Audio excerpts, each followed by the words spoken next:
Last night, I told you I was confused about the Genesis 9, verse 16 through 29, when Noah cursed Canaan. I didn't really understand it. I'm at this house right now with a gentleman who is an older man. He's a bit of a Bible scholar.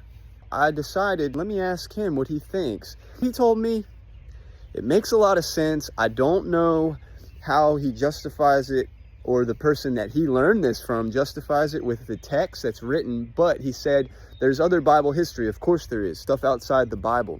He told me that Ham didn't just see his father naked. He raped his drunken, sleeping father, and he raped his mother as well. That is why his offspring was cursed. That makes a lot of sense. That's terrible, disgusting. Just like that, after the flood, more wickedness, wickedness, wickedness, always wickedness. If that's the truth, it would make sense why the Canaanites were cursed. He said he learned this from a dean of a Christian college down in Jacksonville, Florida. That's the answer that I got today. I asked him another question because I had sent a clarification about Genesis on the record yesterday about Genesis 6, where it says there were giants in those days and after. You know what he said to me?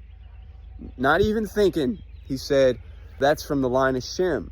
Apparently Shem's wife, who was before the flood, had the giant blood in her because she was a product of a mixture between the Watchers and humans, the Nephilim. Shem's wife brought more giants onto the earth. So giants were in the line of Shem.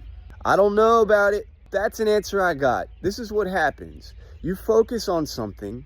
It's really important what you focus on. For me, I've been focusing on scripture, and I've been thinking on it throughout the day at work. And I asked a gentleman who, not everybody's a Bible scholar I work with.